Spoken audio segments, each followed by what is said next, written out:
আজকে এই ভয়ের কথা বলবো, ভূত চতুর্দশীর কথা বলবো, নরক চতুর্দশী যার নাম। আজকে এর পেছনে লুকিয়ে থাকা কথা, গল্প প্রত্যেকে শ্রবণ করবেন আর শেষ পর্যন্ত একটু গা ছমছমে ভয়। অমাবস্যার আগের রাতে অন্ধকার যখন ঘনিয়ে আসছে, কালী পুজোর সেই অমাবস্যায়, কার্তিকের অমাবস্যায় মায়ের পুজো, মধ্যরাতে গুরুগম্ভীর স্বরে যখন মায়ের পুজো হচ্ছে চণ্ডী মণ্ডপে, আগের রাত নিশুতি রাত, চারিদিকে আধার নেমে এসছে। 14টা প্রদীপ হাতে বেরিয়ে পড়তাম সেই 14 কোনায় 14 প্রদীপ দেওয়ার জন্য। সকলে বলতেন একদম ভয় পাসনি। তিনারা আজকে বেরিয়েছেন, এই তিনারা ভূত প্রেতাত্মা।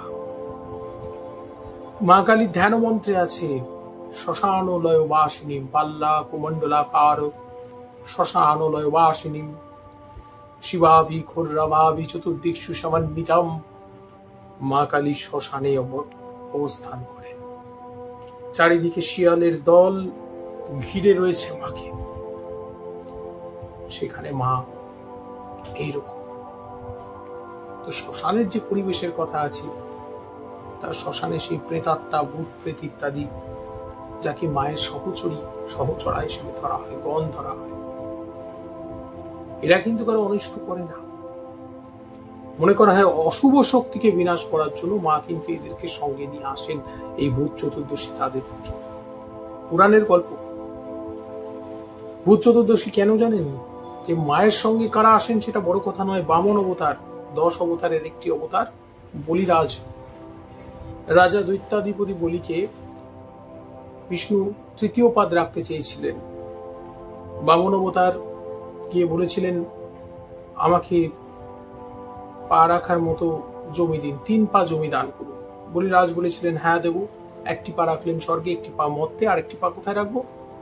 তখন সেই তৃতীয় পদ বলিরাজের মস্তকে দিয়ে তাকে পাতালে প্রবেশ করালেন। তা বলিরাজকে তখন আশীর্বাদ করলেন, ঠিক আছে, তুমি একদিন করে সুযোগ পাবে, এই তুমি পৃথিবীতে পুজো নিতে আসবে। এই বলিরাজ এই নরক চতুর্দশীর দিন তিনি আসেন তার লোক থেকে সমস্ত সাঙ্গপাঙ্গদের নিয়ে। এটা একটা তথ্য। আবার কৃষ্ণের জীবন পড়লে দেখা যায় নরকাসুর, তিনি 16,000 গোপিনীকে বন্দী রেখেছিলেন। তার প্রতি বর ছিল যে তার মাই তাকে মৃত্যু দিতে পারবে। ভগবান শ্রীকৃষ্ণের স্ত্রী ছিলেন সত্যভামা দেবী, তিনি আগের জন্মে নরকাসুরের মা ছিলেন। তিনি তাকে নিয়ে গিয়ে তাকে হত্যা করলেন, নরকাসুর বধ হল। এটাও এই কাহিনীর সঙ্গে একটা যুক্ত।